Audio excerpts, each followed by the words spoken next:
Selamat pagi, saya Surya Negara dari kelas Perencanaan Sistem Digital akan mempresentasikan tugas akhir presentasi ini tentang microprogramming datapad. Nah, mari kita mulai saja. Yang pertama adalah introduction-nya tentang spesifikasi komputer.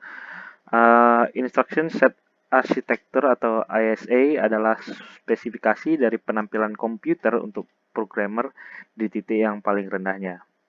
Lalu, komputer arsitektur adalah level tingkat tinggi deskripsi dari sebuah hardware yang mengimplementasikan komputer yang berasal dari ISA tersebut. Biasanya arsitektur ini termasuk spesifikasi tambahan seperti kecepatan, biaya, dan lain-lain. Nah, pertama komputer arsitektur itu yang simpel itu terdiri dari datapad yang akan kita jelaskan berikutnya. Jadi datapad ini adalah menjalankan beberapa operasi seperti set dari register atau micro operation yang dijalankan di data store register serta juga mengontrol interface. Lalu juga ada control unit. Jadi dia ini untuk mengontrol operasi dari datapad tersebut yang bisa diprogram dan yang tidak bisa diprogram. Keuntungan dari microprogramming. Jadi yang membuat perubahan pada unit kontrol bawaan menyarankan perubahan global, yaitu sirkuit akan hampir sepenuhnya berubah. Oleh karena itu, ini adalah proses yang sangat memakan waktu, meskipun alat CAD saat ini mengurangi sebagian besar beban di area ini.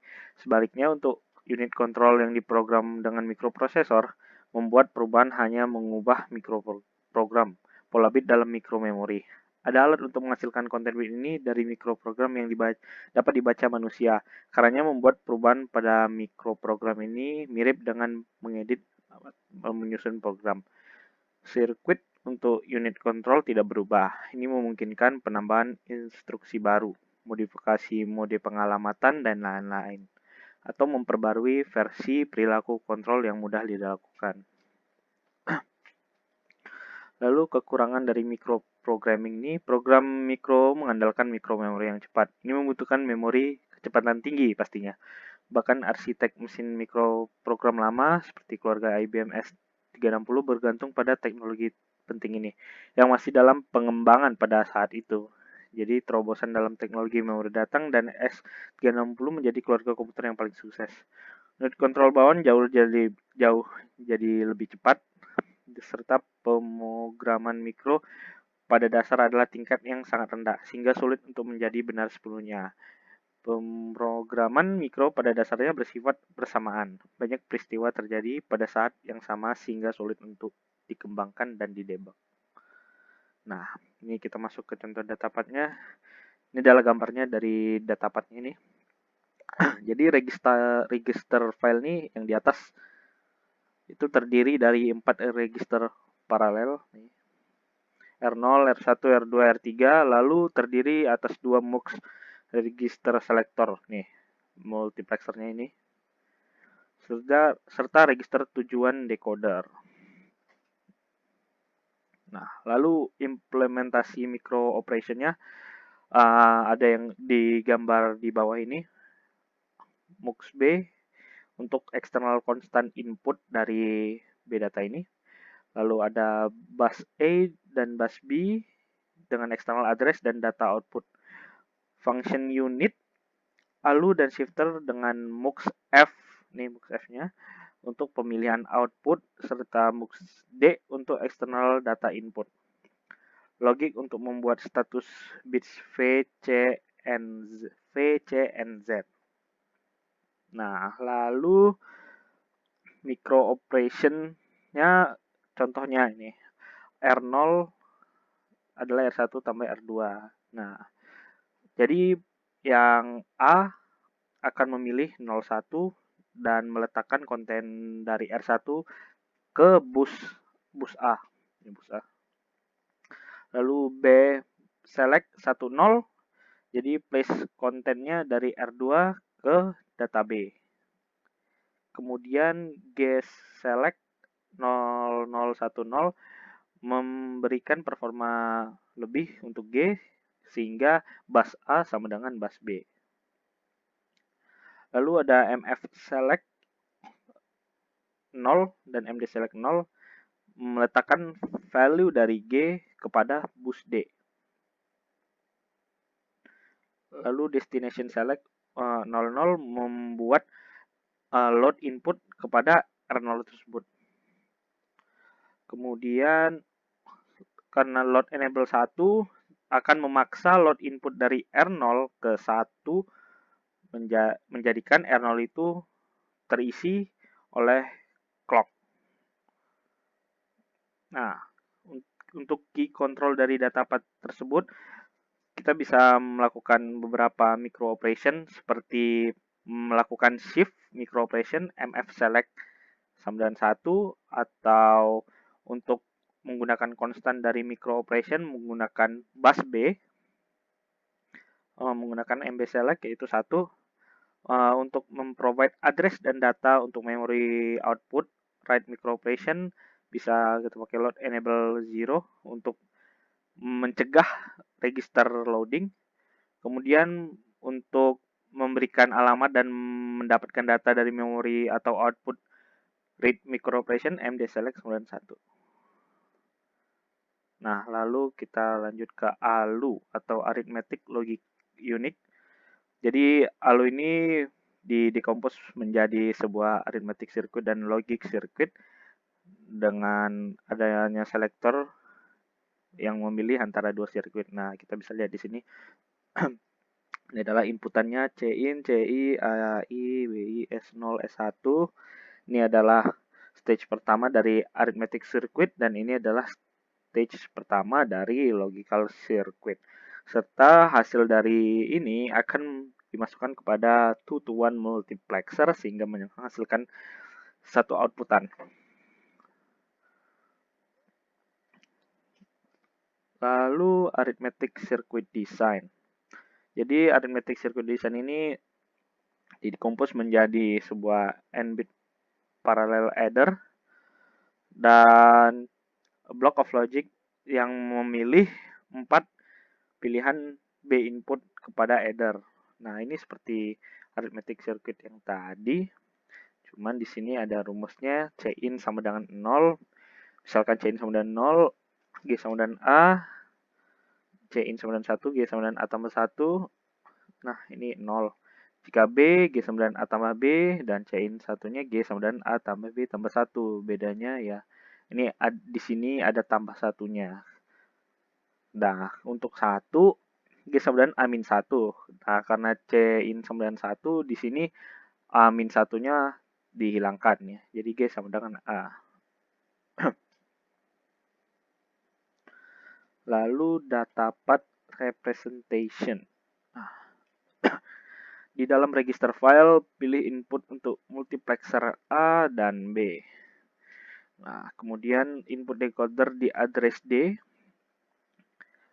dan load enable menjadi write input data kepada register data D dan mux output adalah data A dan B. Nah, pertama ini dia di data D masuk write D address register file, lalu ada A address, B address, kemudian ada A data, B data, lalu masuk ke multiplexer B, data A-nya masuk ke function unit A, data B pertama masuk ke multiplexer B, dan lalu ada konstan yang masuk ke dalam multiplexer B-nya, kemudian di MB select di multiplexer B-nya, kemudian hasilnya masuk ke B ini.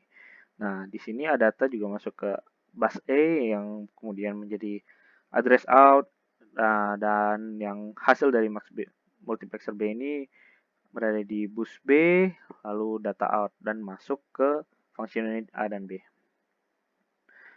Nah, lalu VCNZ ini adalah keluaran dari function unitnya, fs masuk, lalu mengeluarkan output F, kemudian masuk ke multiplexer D, hingga ada MD select, dan data in masuk ke sini, dan hasil dari mux D ini balik kembali ke D data yang di sini.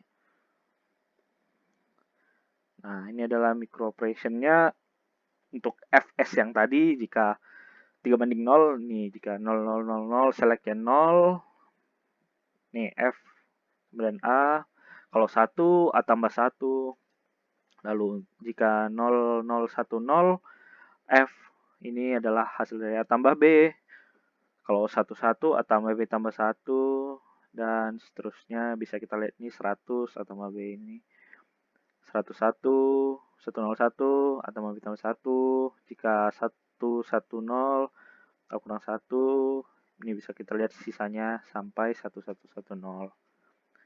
Ya, lanjut. Lalu datapad ini mempunyai banyak kontrol ya. Untuk signal input, semua bisa diorganisir menjadi sebuah control word. Ya, jadi ini adalah control word dari datapad ini. Untuk mengeksekusi sebuah micro construction, kita harus memakai control word yang values-nya untuk clock cycle-nya. Nah, bisa kita lihat lagi nih, data arrow-nya masuk sebagai write, D-address-nya dari DA-nya, A address dari AA-nya, bisa kita lihat nih 15, 14, 13 merupakan D-address-nya, dan A address-nya 12, 11, 10. Nah, register filenya adalah 8 dikali n jumlah n filenya. Nah, untuk D-address-nya kita bisa lihat di sini dari BA 987, dan kemudian hasilnya merupakan data A dan data B. Nah, data A kemudian akan dilanjutkan ke bus A yang kemudian masuk ke function unit A. Nah, lalu untuk data B masuk ke multiplexer B, input 0 serta constant in masuk juga ke multiplexer B, yang kemudian hasil tersebut akan dijadikan ke bus B dan ke function unit B. Nah, lalu bus A ini merupakan address out dari sini, dan bus B ini adalah data outnya. Untuk function unitnya sudah masuk A dan B, kita masukkan VCNZ seperti yang sebelumnya, itu adalah keluaran dari function unitnya, masukannya dari FS yang 5432. Kemudian hasilnya dari itu merupakan outputan F yang kemudian masuk ke multiplexer D, lalu ada data in yang masuk lagi ke multiplexer D dan MD1 ke multiplexer D ini, yang kemudian hasilnya menjadikan bus D yang kemudian kembali lagi ke D data yang pertama. Nah, ini adalah datapad simulation. Nah, ini kita bisa coba di Quartus Prime. Nah, kemudian untuk simulasinya akan keluar seperti ini ya. Untuk log seperti biasa akan begini, naik turun 1, 2, 3, 4, 5, 6, 7, 8, seterusnya. Nah, untuk DA ini angkanya bisa kita lihat 1, kemudian 4, kemudian 7, balik lagi ke 1, kemudian ke 0, ke 4, ke 5. Lalu untuk AA 2, 0, 7, dan 0, seterusnya. Kemudian untuk BA 3, 6, 0, 3, 0. Untuk FS 5, 14, kembali ke 1, 2, 0, naik ke 10. Dan untuk constant in X, kemudian 2, kemudian X lagi. Untuk MB kita bisa lihat naik turun. Nih, naik turun, naik turun. Untuk address out 2070, data out 360230. Kemudian data in bisa kita lihat diam 18, terus hilang 18 kembali. Untuk RD kita bisa lihat turun naik, dan RW seperti itu juga. Untuk register 0 dia nilainya 0. Untuk register 1 255, kemudian 2. Untuk register 2 dan 3 sama 2 3. Untuk register 4 dia 4 12 18. Untuk register 5 5 0, register 6 6, register 7 7, kemudian 8, dan status bit 2001X. Nah, ini adalah datapad yang pertama yang sebelumnya sudah dijelaskan. Ini merupakan gambaran dari sebuah datapad dari microprocessing ini. Ya, sekian dari saya.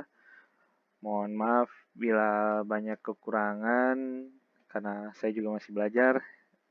Terima kasih sudah menonton video saya ini. Semoga bermanfaat bagi kita semua. Terima kasih. Assalamualaikum warahmatullahi wabarakatuh.